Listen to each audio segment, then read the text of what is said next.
Hey everyone, welcome back to the channel. Look around you right now. Chances are you're looking through a window at your phone screen, or maybe you have a glass of water nearby. Glass is so fundamental to our modern lives that we barely even notice it. But have you ever stopped to think about how this incredible material is made? People have been making glass for thousands of years, refining a magical process that transforms one of the most common things on Earth, sand, into the transparent wonder we rely on every single day. So, how exactly do we turn humble grains of sand into crystal clear glass? Stick around, because we're about to dive into the fiery, fascinating world of glassmaking. So, what's the secret recipe for glass? The star ingredient, making up about 75% of the mix, is something called silica sand. But this isn't the same sand you'd find at the beach.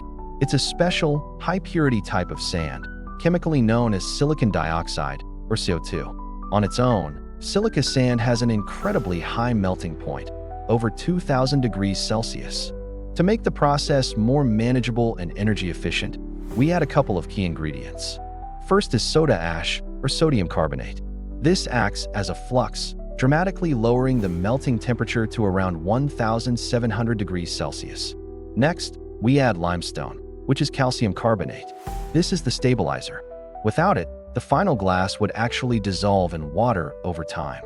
These three ingredients, silica, soda ash, and limestone, form the backbone of most common glass.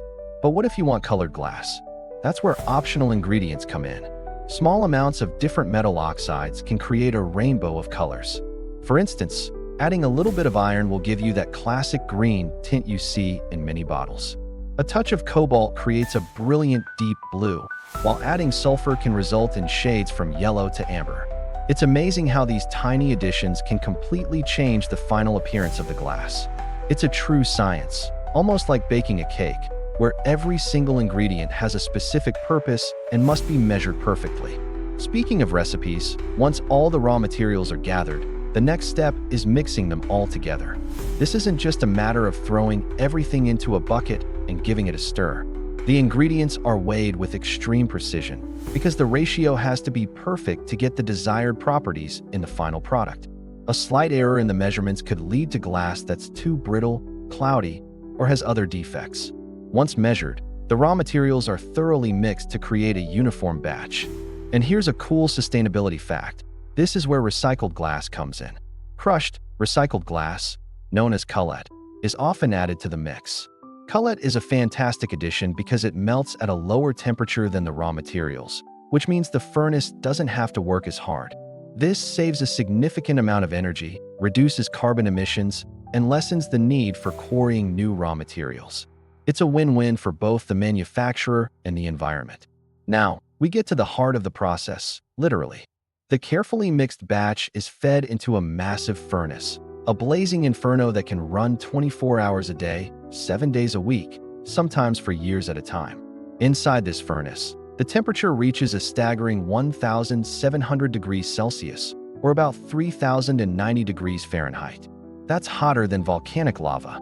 At this intense heat, the solid ingredients, the sand, the soda ash, the limestone, and the cullet, all begin to melt, break down, and fuse together. As the batch liquefies, it transforms into a thick, glowing, honey-like substance, molten glass. It's a mesmerizing sight, a vibrant, orange-red river of liquid fire.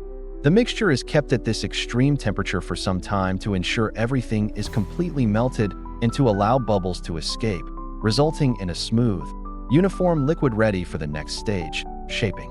Once we have our pot of glowing, molten glass, it's time to give it a shape. And there are a few amazing ways to do this. For the massive, perfectly flat sheets of glass used in windows and skyscrapers, manufacturers use the float process. In this method, the molten glass is poured from the furnace onto a bed of molten tin. Because the glass is lighter than the tin, it floats on top, spreading out to form a perfectly flat, uniform sheet. It's an ingenious way to get that flawless surface we take for granted. For things like bottles and jars, the blowing process is used. A blob of molten glass is gathered on the end of a pipe, and air is blown into it, either by a person or a machine, to inflate it like a balloon inside a mold. This creates the hollow shape we're all familiar with. Finally, For more intricate designs, like decorative glassware or car headlights, pressing or molding is used. Molten glass is pressed into a pre-shaped mold to create the desired form. Each method is a marvel of engineering, designed to shape this fiery liquid into a useful, solid object. After the glass has been shaped, it might look finished, but it's hiding a lot of internal stress. If it were cooled down too quickly, it would shatter into a million pieces. To prevent this, the newly formed glass must go through a crucial step called annealing. The glass is moved onto a conveyor belt that takes it through a long, tunnel-like oven called an annealing layer. Inside the layer, the temperature is carefully controlled. It starts out hot and then gradually, very slowly, cools down over a specific period of time. This controlled cooling process allows the glass molecules to settle into a stable, relaxed structure, relieving all those internal stresses. It's a bit like a cool-down stretch after a workout. It prevents injury and ensures the final product is strong and durable.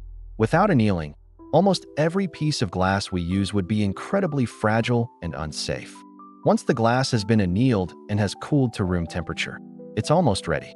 The large sheets of float glass emerge from the layer in a continuous ribbon, which is then automatically cut to standard sizes. Highly sensitive scanners and quality control inspectors check every inch of the glass for any imperfections, like bubbles, scratches, or distortions. Only the highest quality pieces make it to the next step. For some applications, the glass undergoes further processing. For example, it might be tempered to make it stronger and safer. Tempering involves reheating the glass and then rapidly cooling its surface, which creates a tough outer layer. If tempered glass does break, it shatters into small, blunt pebbles instead of sharp shards. Other treatments include applying special coatings for insulation, UV protection, or to create a mirrored surface. It's this finishing touch that customizes the glass for its final purpose. Finally, let's talk about the beautiful circular journey of glass. One of the best things about it is that it's 100% recyclable. Any waste glass from the manufacturing process, or the glass bottles and jars you put in your recycling bin, can be crushed into cullet and melted down to make new glass. And unlike some other materials, glass can be recycled over and over again without any loss in quality or purity. As we mentioned earlier, using cullet saves a massive amount of energy compared to starting from raw materials. It also reduces the need to mine for more sand and limestone, preserving our natural landscapes. So, every time you recycle a glass bottle, you're directly contributing to a more sustainable manufacturing process, saving energy and reducing waste. It's a simple action with a huge impact. So there you have it. From simple sand to a molten, fiery liquid, and finally, into a perfectly clear, solid, and incredibly useful material. The process combines intense heat, precise chemistry, and brilliant engineering to create something we use in every aspect of our lives. It's a testament to human ingenuity that has been perfected over thousands of years. The next time you look through a window, swipe on your smartphone, or sip from a glass, take a moment to appreciate the journey it took. You're not just looking at a piece of glass. You're seeing science, heat, and craftsmanship perfectly combined. Thanks so much for watching. If you found this journey into the world of glassmaking interesting, please give this video a thumbs up and hit that subscribe button for more deep dives into how things are made. And don't forget to ring the notification bell so you never miss an episode. We'll see you in the next one.